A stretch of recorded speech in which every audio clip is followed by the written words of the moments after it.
Otong mau cerita tentang film berjudul Menendez Blood Brother, mengisahkan sebuah pola asuh gila dari keluarga Crazy Rich. Sejak dulu, komplek Beverly Hills terkenal dihuni oleh konglomerat dan juga artis terkenal. Di sana tinggal keluarga Menendez yang kaya raya berkat usahanya di bidang entertainment. Pasangan Menendez ini dikaruniai dua orang anak yang bernama Lyle dan Eric. Hidup mereka serba berkecukupan. Apapun yang diinginkan pasti terkabul tanpa harus susah payah. Ketika tumbuh dewasa, sang ayah menyekolahkan Lyle di sekolah bisnis, sedangkan Eric memilih untuk menjadi atlet tenis. Lyle harus tinggal di asrama karena letak sekolahnya yang jauh. Hanya ada Eric dan kedua orang tuanya saja yang tinggal di rumah itu. Setiap harinya, Eric selalu dihina dan direndahkan ayahnya karena kemampuan tenisnya yang begitu buruk. Bahkan di pertandingan tingkat RT saja, dia tidak pernah menang. Maka dari itu, sang ayah menyuruh Eric untuk sekolah bisnis seperti kakaknya supaya bisa sukses seperti sang ayah. Bukan hanya karir saja, Eric juga harus selalu patuh dengan setiap keinginan ayahnya. Semua ini dilakukan ayahnya karena saking sayangnya pada anak bungsunya itu. Sebagai contoh, setiap malam sang ayah keluar mendatangi kamar Eric ketika ibunya sedang terlelap. Untuk menunjukkan rasa sayangnya, ia memaksa Eric untuk mengemut batang umbi berurat miliknya. Aksi hina ini selalu terjadi setiap malam. Bahkan kalau ayahnya belum puas dengan Eric, terpaksa ia harus menahan siksaan dunia ini lebih lama. Tidak sampai di situ, terkadang pantatnya juga jadi santapan. Setiap ayahnya cerot, yogurtnya pun harus Eric telan sampai-sampai utah uger. Selama ini sang ayah selalu meyakini kalau perbuatan hinanya tidak diketahui sang istri. Padahal setiap kali suaminya bangun, sang istri juga ikut bangun. Namun ia tidak melakukan apa-apa dan memilih melanjutkan tidurnya. Ibunya tidak mau ikut campur karena takut diceraikan dan kembali ke kehidupan lamanya yang miskin. Baginya perbuatan sodom itu tidak masalah. Yang lebih dikhawatirkan sang istri yaitu suaminya yang suka gonta-ganti pasangan. Oleh karena itu, setiap suaminya selesai, ia selalu mengecek keadaan Eric untuk memastikan dia terbebas dari Lion King. Perlakuan yang membagongkan ini sudah diterima Lyle dan Eric sedari bocil. Bahkan Lyle mengira perbuatan ayahnya ini adalah perbuatan yang normal, sehingga membuatnya ikut-ikutan mencicipi Eric. Rasanya berbeda ketika melakukan ini dengan sang kakak, sebab ia tidak merasa jijik. Lain halnya ketika melakukannya dengan sang ayah. Hubungan yang sempat terputus ini akhirnya tersambung kembali karena Lyle pulang, dan itu membuat Eric merasa hidup lagi. Kehadiran Lyle ini Eric manfaatkan untuk menceritakan perbuatan sang ayah. Lyle jadi tahu kalau Eric tidak boleh main tenis lagi dan harus pindah ke sekolah bisnis dekat rumah. Pasalnya Lyle sudah bisa menebak kebusukan ayahnya. Di samping impiannya hancur, adiknya juga dipaksa tinggal agar bisa memenuhi birahi sang ayah. Satu-satunya harapan supaya adiknya tidak semakin menderita, Lyle melobi ayahnya untuk setidaknya memasukkan Eric di sekolah yang sama dengannya. Usulan ini amat ditentang ayahnya, sebab siapa lagi dong yang akan memuaskan nafsunya?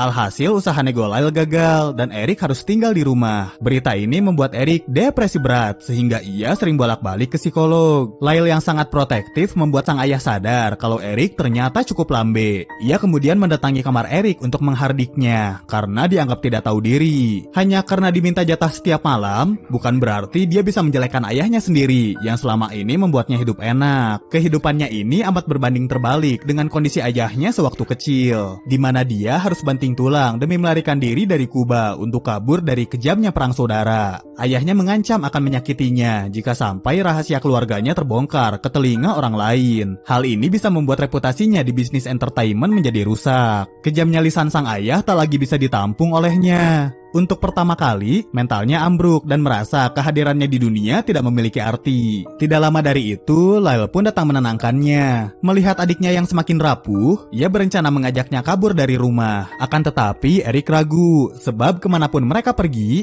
ayahnya pasti akan menemukan mereka melalui koneksinya. Satu-satunya cara menghentikan tirani sang ayah adalah dengan membunuh. Pada 18 Agustus 1989, kakak beradik itu memutuskan membeli shotgun. Saat mereka pulang, kebetulan sang ayah mengajak mereka mancing di sungai tengah malam nanti. Kegiatan dadakan ini sangat mencurigakan. Mereka mengira kalau ayahnya sama-sama berpikir untuk membunuh kedua anaknya. Dan daripada dibunuh duluan, mereka berencana membawa senjata yang baru saja mereka beli. Namun di luar dugaan, rupanya ada kapten kapal sehingga terpaksa rencananya gagal. Mereka hanya bisa pasrah saat kapal membawa mereka ke tengah sungai. Ketika ayahnya kegirangan dapat lele Dumbo, dengan sadis ia menggebuki ikan malang itu. Aksi tersebut membuat Lyle dan Eric sadar seolah-olah sang ayah dapat melakukan apa saja pada barang kepunyaannya termasuk mereka. Semenjak peristiwa itu, tekad Lyle semakin bulat untuk menghabisi orang tuanya, tak terkecuali ibunya. Meski tidak pernah menyakiti mereka, Lyle menganggap ibunya sama saja dengan ayahnya karena selama ini tidak menolong mereka. Di malam selanjutnya, Lyle dan Eric mulai melancarkan aksinya. Saat orang tua mereka sedang asik nonton TV, mereka menembak keduanya dengan brutal.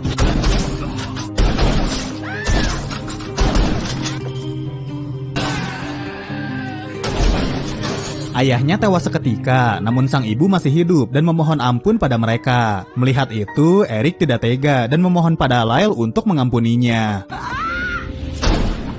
Walau selama ini Eric yang paling tersiksa, tapi sebenarnya ia masih punya hati dibanding dengan Lyle. Kematian ibunya membuat Eric terpukul sampai-sampai depresi berat, berbanding terbalik dengan Lyle yang biasa saja. Bahkan Lyle dengan santainya menelpon polisi dan berbohong untuk menutupi kebenaran atas kematian kedua orang tuanya. Berkat testimoni palsu dari Lyle, perbuatan kedua saudara itu pun bisa lolos. Semua masalah berhasil diselesaikan. Kini saatnya Lyle berfoya-foya dengan harta orang tuanya. Tidak seperti Eric yang masih dihantui rasa bersalah sampai ia jadi sering ke psikolog. Di saat Eric sangat membutuhkan support, Lyle malah memutuskan untuk kembali ke asrama karena dia harus menyelesaikan sekolahnya. Hal ini membuat Eric ketakutan karena ia tidak mau ditinggal sendirian. Sebelum pergi, Lyle terus meyakinkan kalau semuanya akan baik-baik saja. Selama Eric di rumah, polisi bolak-balik ke rumahnya untuk menginterogasi. Mereka berasumsi kalau Lyle adalah dalang dari kasus ini karena dia menghabiskan banyak uang setelah kedua orang tuanya mati. Jika dugaan tersebut benar, itu berarti Lyle sudah lama mengincar hartanya. Kemungkinan testimoni saat kejadian juga akal-akalan Lyle untuk mengelabui polisi. Namun Eric menepis semua tuduhan itu untuk melindungi kakaknya. Jawaban Eric ini membuat kasus mentok karena segala kemungkinan atau petunjuk tidak membantu sama sekali. Kepergian Lyle membuat Eric cemas berlebihan dan juga insomnia parah. Karena sudah tidak kuat, ia memutuskan untuk mendatangi psikolognya. Saking percayanya pada psikolog itu, Eric mengakui perbuatan keji yang dilakukan pada orang tuanya. We did it. Selama terapi, ternyata semua percakapan mereka terekam. Pengakuan Eric membuat si psikolog menelpon Lyle untuk menemuinya. Si psikolog berjanji tidak akan membongkar rahasia gelap mereka karena itu akan melanggar kode etik. Namun Lyle tidak mempercayainya sehingga menyuruh Eric agar tidak mendatangi psikolog itu lagi. And stay out of our lives. Good luck, Dr. Oziel.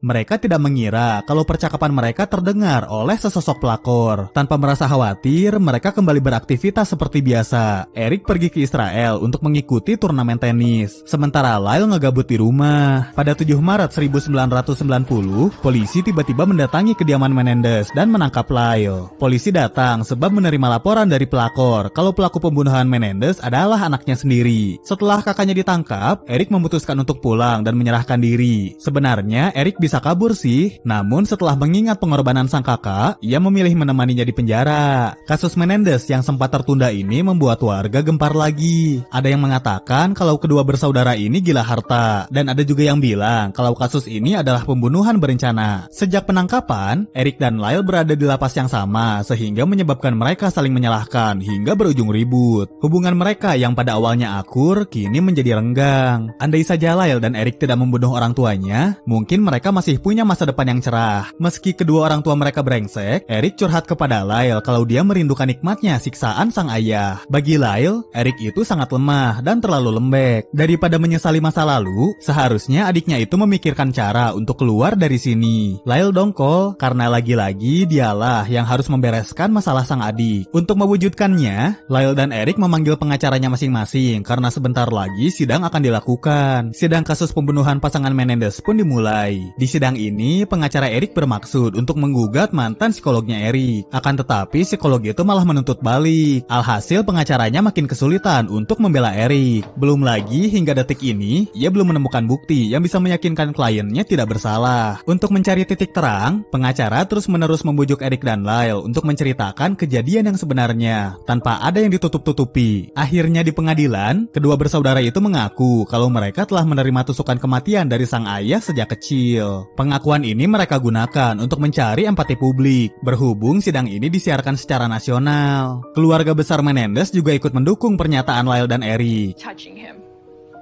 He told me his father was massaging his dick. Wajar saja kakak beradik ini membunuh orang tua mereka sebagai upaya membela diri dari perbuatan hina ayahnya. Perihal tewasnya sang ibu, Lyle dan Eric mengaku itu semua di luar rencana mereka. Pengakuan mereka dan keluarganya yang disiarkan ini membuat penonton luluh hatinya. Dibuktikan dengan banyaknya surat cinta yang diterima oleh Lyle dan Eric. Namun semua dukungan ini sama sekali tidak menggetarkan hati pihak oposisi. Mereka masih menganggap Lyle dan Eric adalah pembunuh berdarah dingin yang ingin dikasihani orang-orang supaya bisa lolos atau pengurangan masa tahanan. Mereka juga mengecap kakak beradik ini sudah masokis dari kecil.